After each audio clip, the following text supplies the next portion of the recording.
매일 아침 목이 막히는 당신 이 영상 안 보면 후회합니다. 이 이야기는 실화를 바탕으로 재구성되었습니다. 구독과 좋아요는 사랑입니다. 새벽 5시 경기도 외곽 작은 상가 건물의 지하에 위치한 영숙국수는 아직 어둠 속에 있었습니다. 김영숙은 손을 부비며 주방에 들어섰습니다. 나이 67, 흰 앞치마를 입고 머리에 수건을 감싼 모습은 30년을 이 자리에서 보낸 사람의 것이었습니다. 불을 켜자 대형 냄비들이 반짝였습니다. 영숙은 곧장 가장 큰 냄비에 손을 얹었습니다. 어제 우려낸 육수가 차갑게 식어 있었습니다. 천천히 불을 올렸습니다. 곡선을 그리는 증기가 피어올랐습니다. 67살의 손가락들은 여전히 일을 알고 있었습니다. 대파를 다지고 물을 썰고 고기를 간을 맞춰 냄비에 집어넣는 동작, 몸이 기억하는 것들이었습니다. 교직을 그만두고 이 국수집을 시작한 지 벌써 오래였습니다. 젊은 날엔 칠판 앞에서 분필을 들었던 손이었고 이제 국수를 삶는 긴 젓가락을 듭니다. 인생이라는 것이 이런 것이라고 생각했습니다. 하지만 이 몇 개월 동안 무언가가 달라졌습니다. 에헤음, 목구멍 깊숙한 곳에서 뭔가가 올라오는 듯 했습니다. 끈기 있는 감각, 자다가도 깨어나게 하는 기침. 영숙은 고개를 돌려 기침을 삼키려고 했습니다. 손등으로 입을 가렸습니다. 기침은 계속되지 않았습니다. 아직 손님도 없는 새벽이었으니까요. 나이 들면 다 그렇지. 영숙은 중얼거렸습니다.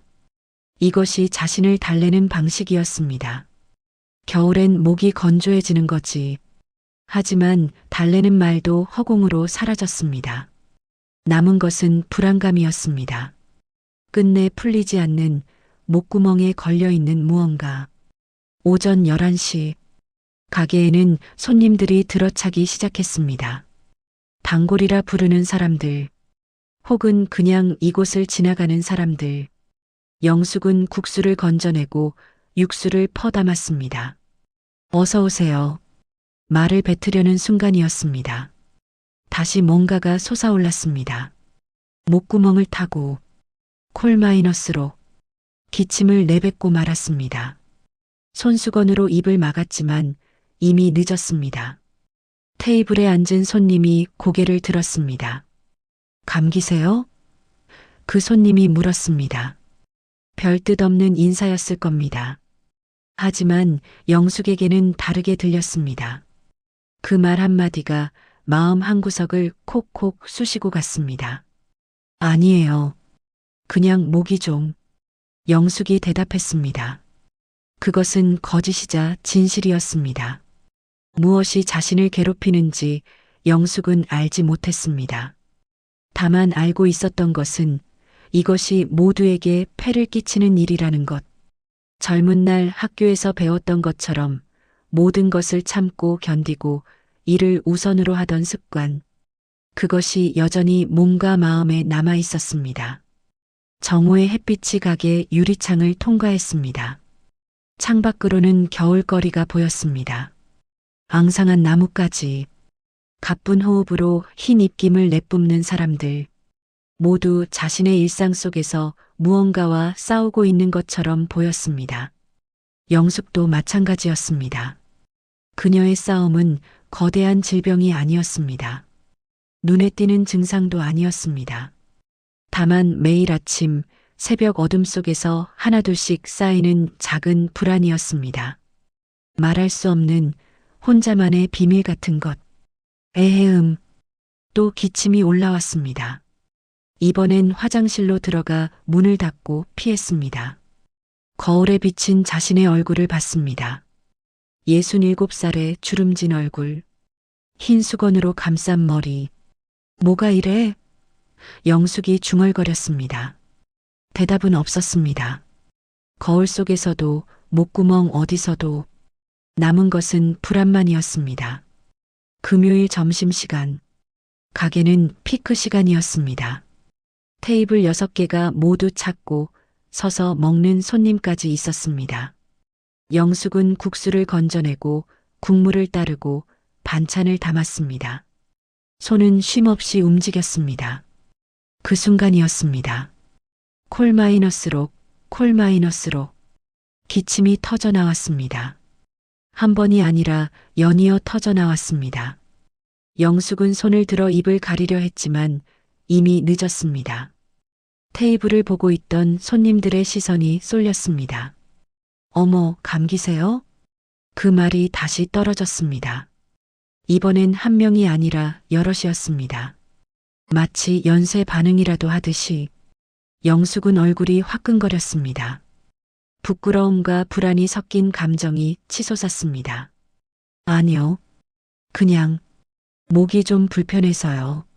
말을 마치고 영숙은 주방으로 들어갔습니다. 손으로 얼굴을 짚었습니다. 따뜻한 온기가 손가락 사이로 새어나갔습니다.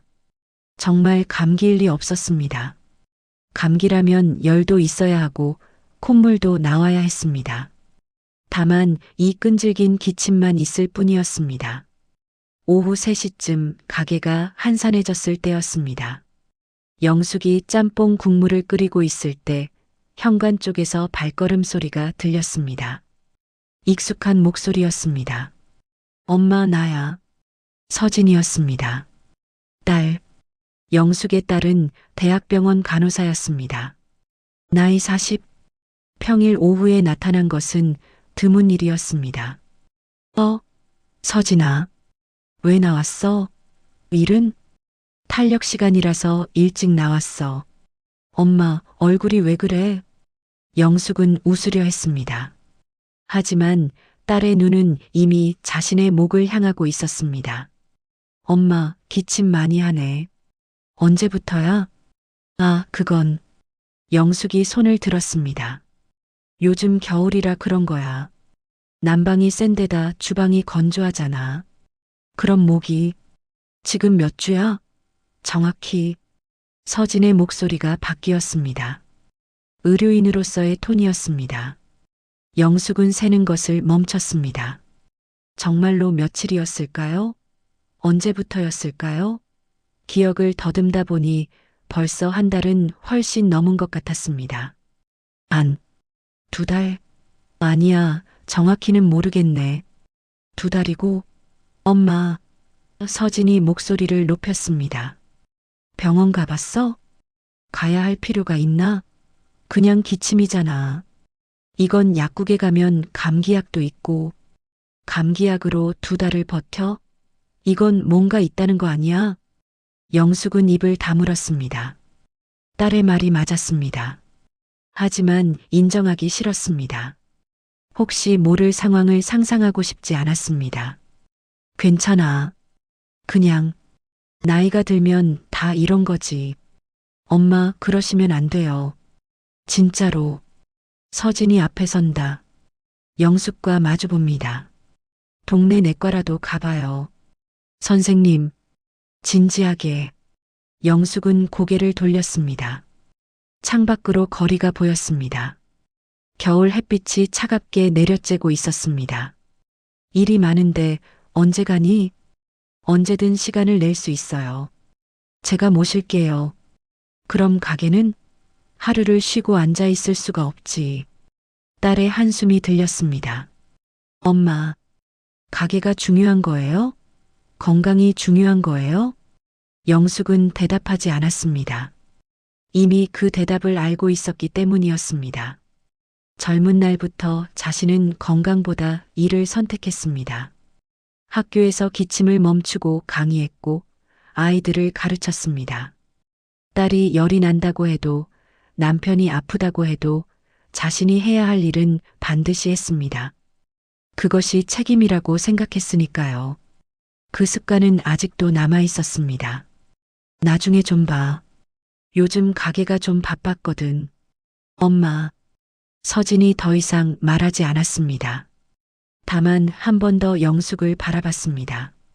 그 눈빛에는 걱정이 가득했습니다. 그리고 어쩔 수 없다는 체념도 있었습니다. 그럼 최소한 감기약은 제대로 먹으세요. 좋은 거로요. 알겠어. 서진이 떠난 후 가게는 다시 조용해졌습니다. 저녁 준비 시간. 영숙은 국수를 삶고 국물을 데우고 반찬을 담았습니다. 어제와 같은 동작, 내일도 같은 동작일 겁니다. 하지만 뭔가가 달라졌습니다.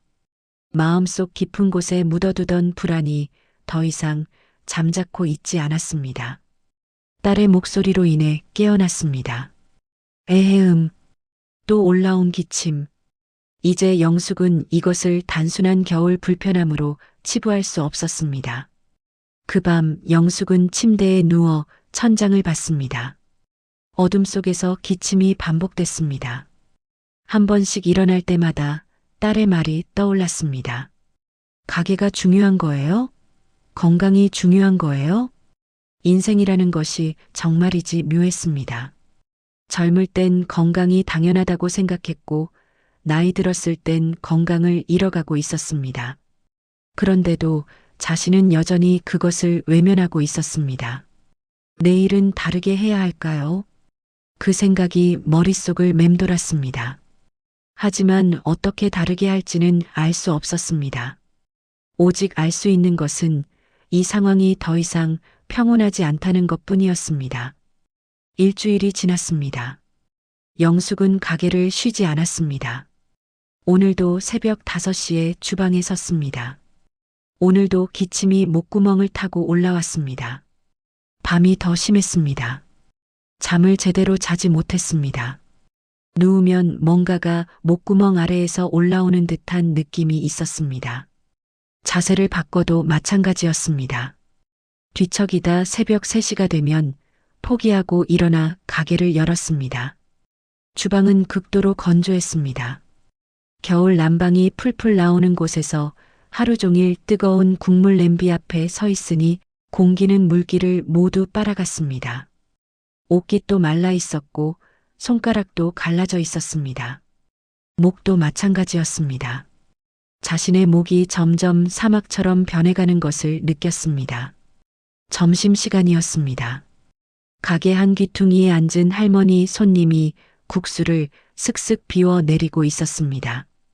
평소처럼 조용한 시간이었습니다. 그 순간 또 올라왔습니다. 콜 마이너스록, 콜 마이너스록, 콜 마이너스록. 이번에는 한 번으로 멈추지 않았습니다. 연이어 터져 나왔습니다. 영숙은 손을 들어 입을 막으려 했지만 이미 몸이 움직이고 있었습니다. 카운터에 기대어 고개를 숙였습니다. 어머나, 감기가 심한가 봐. 할머니가 말했습니다. 영숙은 대답할 힘이 없었습니다. 기침이 가라앉기를 기다렸습니다. 한두 번이 아니라 5번, 10번을 넘게 계속됐습니다. 에헤음, 괜찮습니다. 정말 그렇게 많이 하면 병원을 가봐야지. 한두 달은 된 것 같은데? 정확히 아는 말이었습니다. 영숙은 웃음을 지었지만 그것은 웃음이 아니었습니다.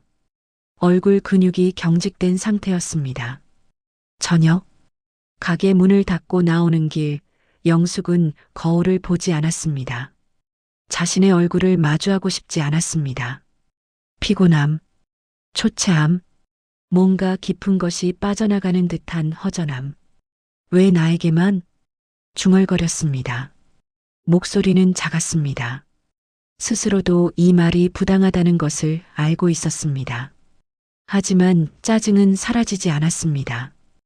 혹시 큰 병이면 어떻게 하지? 그 생각이 떠오르자 전신이 철렁했습니다. 그 단어가 떠오르지는 않았지만 그와 비슷한 공포가 몸을 휘감았습니다. 67살의 몸. 기침이 이렇게 오래 지속되면 이건 정말 단순한 것이 아니라 침대에 누웠습니다. 밤 11시였습니다. 기침이 또 올라왔습니다. 이번에는 눈물까지 나왔습니다.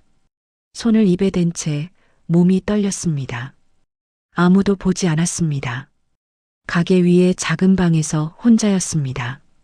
딸도 손님도 아무도 없었습니다.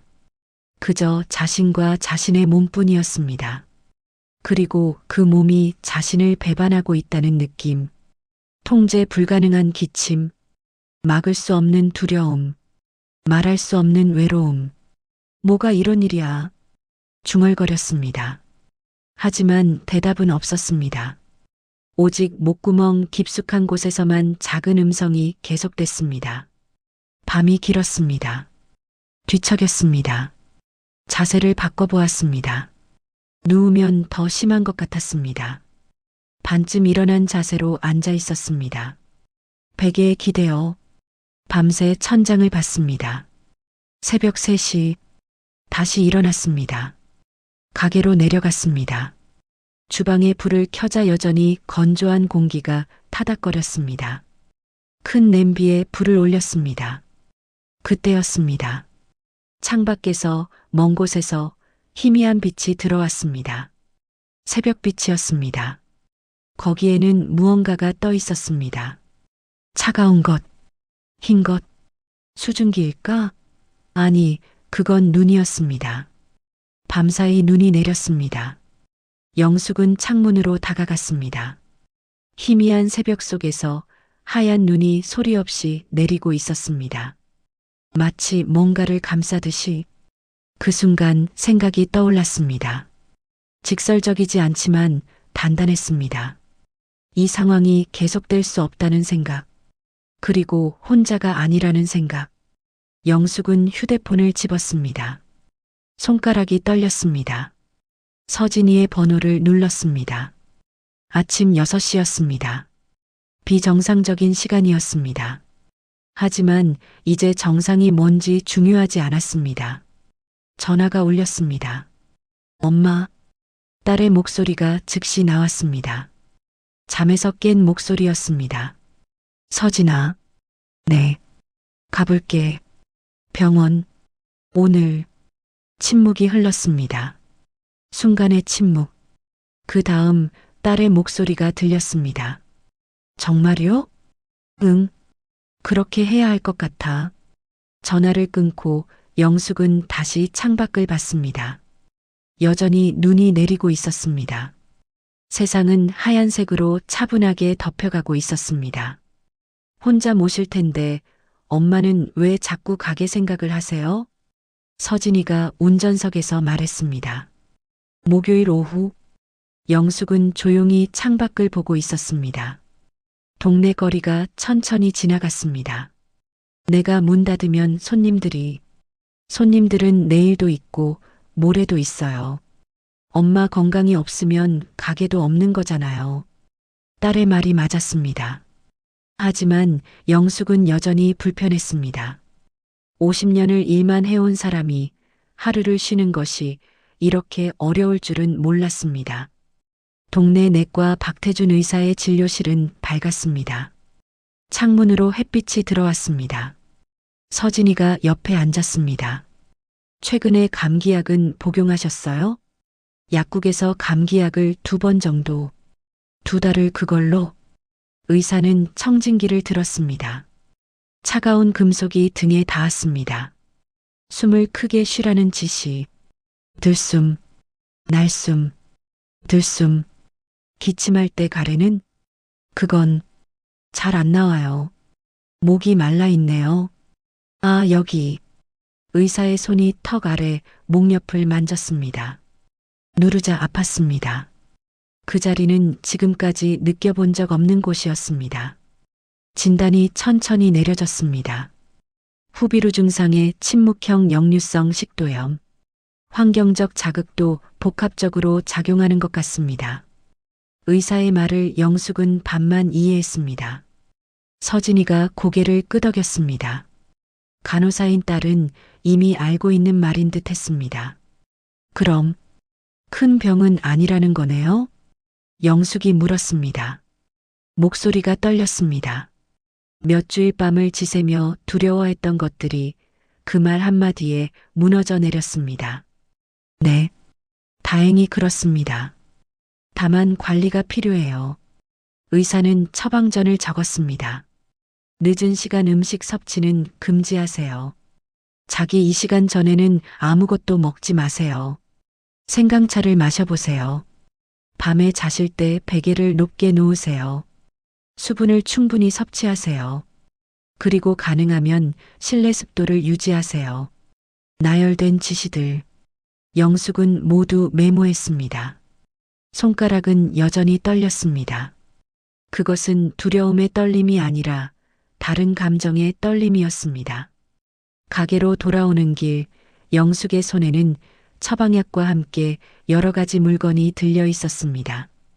가습기, 생강, 따뜻한 차 용품들, 서진이가 고집스럽게 사준 것들이었습니다. 엄마, 이거 좋은 거라니까. 가게에 놔두고 자기 전에 켜봐요. 그래. 단 한마디였지만 영숙의 목소리에는 뭔가가 달라져 있었습니다. 그 저녁 가게 한 귀퉁이에 가습기를 켜놓았습니다. 하얀 수증기가 올라왔습니다. 서서히 퍼지는 수증기. 그것을 보고 있노라니 마음이 조금씩 차분해지는 느낌이 들었습니다. 문제의 이름을 알았습니다. 후비루, 역류성 식도염, 환경적 자극, 단어들이 명확했습니다. 큰 병이 아니라는 것도 명확했습니다. 그리고 해결 방법도 명확했습니다. 내가 할 수 있는 게 있다는 거구나. 중얼거렸습니다. 오랫동안 들리지 않던 자신의 목소리였습니다. 낮고 차분하고 결연했습니다. 밤을 맞이했습니다. 베개를 높게 놓았습니다. 생강차를 마셨습니다. 늦은 식사를 하지 않았습니다. 작은 것들이었습니다. 하지만 그 작은 것들이 무언가를 만들고 있었습니다. 자정이 넘었습니다. 기침이 올라오지 않았습니다. 처음이었습니다. 몇 주일 만에 처음이었습니다. 영숙은 눈을 뜨고 천장을 봤습니다. 어둠이 아니라 다른 무언가가 보이는 듯 했습니다. 희미한 희망이 아니라 명확한 길이었습니다. 내가 이걸 할 수 있다. 중얼거렸습니다. 그리고 잠이 들었습니다. 깊고 오래간 평온한 잠이었습니다. 새벽 5시, 영숙은 일어났습니다. 가게로 내려갔습니다. 여전히 어둠 속이었습니다. 하지만 공기가 달랐습니다. 가습기 때문이었을까요? 아니면 다른 이유일까요? 주방에 불을 켰습니다. 큰 냄비에 물을 붓고 불을 올렸습니다. 하얀 수증기가 천천히 올라왔습니다. 이번에는 그 수증기가 적이 아닌 것처럼 느껴졌습니다. 오히려 친구처럼 느껴졌습니다. 자신의 목을 적시는 친구처럼. 3월이 왔습니다. 창밖에 매화가 피었습니다. 영숙은 아침 6시에 눈을 떴습니다. 기침으로 깨지 않았습니다. 이제는 드문 일이 되었습니다. 침대에서 일어나 손을 펼쳤습니다. 손가락이 갈라지지 않았습니다. 피부가 부드러웠습니다. 새벽 어둠 속에서 가게로 내려갔습니다. 가습기에 불이 켜져 있었습니다. 하얀 수증기가 천천히 올라왔습니다. 이제는 이것이 일상이었습니다. 냄비에 불을 올렸습니다. 국물이 끓기를 기다리는 동안 영숙은 화분을 들었습니다. 작은 화분들, 서진이가 사다 놓은 것들이었습니다. 한 달 전엔 생각도 못했을 일입니다. 그저 일만 했었으니까요. 물을 주었습니다. 손가락이 흙을 만졌습니다. 따뜻했습니다. 점심시간, 단골 손님이 국수를 먹고 있었습니다. 영숙이 언니, 요즘 기침이 안 나네? 그래, 없어졌어. 뭘 했어? 뭔가 달라봐? 영숙은 웃음을 지었습니다. 이번엔 진짜 웃음이었습니다. 병원도 가고, 약도 먹고, 가습기도 켜고. 그것뿐이야. 그런데 돼. 정말? 그거 다행이네. 말을 주고받았습니다. 처음이었습니다. 기침하느라 말을 제대로 나누지 못했던 시간들. 이제 그것이 돌아왔습니다. 저녁, 서진이가 가게에 들었습니다. 엄마, 오늘도 밤에 밥 먹지 마셨어요? 응, 벌써 습관이 됐어. 서진이가 가습기를 들었습니다. 물을 채웠습니다.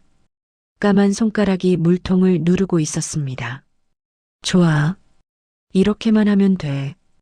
더 이상 무리할 필요 없어. 나도 그렇게 생각해. 침묵이 흘렀습니다. 불편한 침묵이 아니었습니다. 이해의 침묵이었습니다. 엄마, 내가 말한 것들 기억해요? 뭐, 가게가 중요한 거예요? 건강이 중요한 거예요? 그 말. 영숙은 고개를 끄덕였습니다. 그때는 몰랐어. 지금 알겠어. 서진이가 미소를 지었습니다. 그 미소는 용서였습니다. 동시에 희망이었습니다. 밤, 영숙은 침대에 누웠습니다. 높게 놓인 베개, 옆에 두은 생강차, 따뜻한 실내 습도, 모두 작은 것들이었습니다. 하지만 그 작은 것들이 몸을 감싸고 있었습니다. 몸이 나를 지켜주려고 했구나. 중얼거렸습니다. 처음 깨달음이었습니다. 기침은 질병이 아니라 몸이 보내는 신호였습니다. 자신을 돌보라는 신호. 그것을 외면했을 때 몸은 더 크게 울었습니다. 그리고 마침내 들었을 때 몸도 조용해졌습니다. 그것이 사랑이었을까요? 새벽 5시 또 다른 아침이 찾아왔습니다. 영숙은 일어났습니다. 기침도 없이 고요함 속에서 주방에 불을 켰습니다. 화분들이 햇빛을 받고 있었습니다. 초록이었습니다. 생명이었습니다. 큰 냄파에 물을 붓고 불을 올렸습니다. 하얀 수증기. 이제는 그것이 적이 아니었습니다. 함께하는 것이었습니다. 오늘도 좋은 날이겠지. 중얼거렸습니다. 68살의 목소리였습니다. 이전과는 다른 목소리였습니다. 더 깊었습니다. 더 따뜻했습니다. 영숙국수의 철제 문이 열렸습니다. 밖으로는 봄이 있었습니다. 매화는 계속 피고 있었습니다. 바뀐 것도 있고 바뀌지 않은 것도 있었습니다. 다만 달라진 한 가지가 있습니다. 이제 영숙은 알고 있었습니다. 나이 들면 포기가 아니라는 것을, 불편은 몸이 보내는 사랑의 신호라는 것을, 그리고 우리는 모두 자신을 더 잘 돌봐야 한다는 것을. 문 너머로 햇빛이 들어왔습니다. 따뜻했습니다.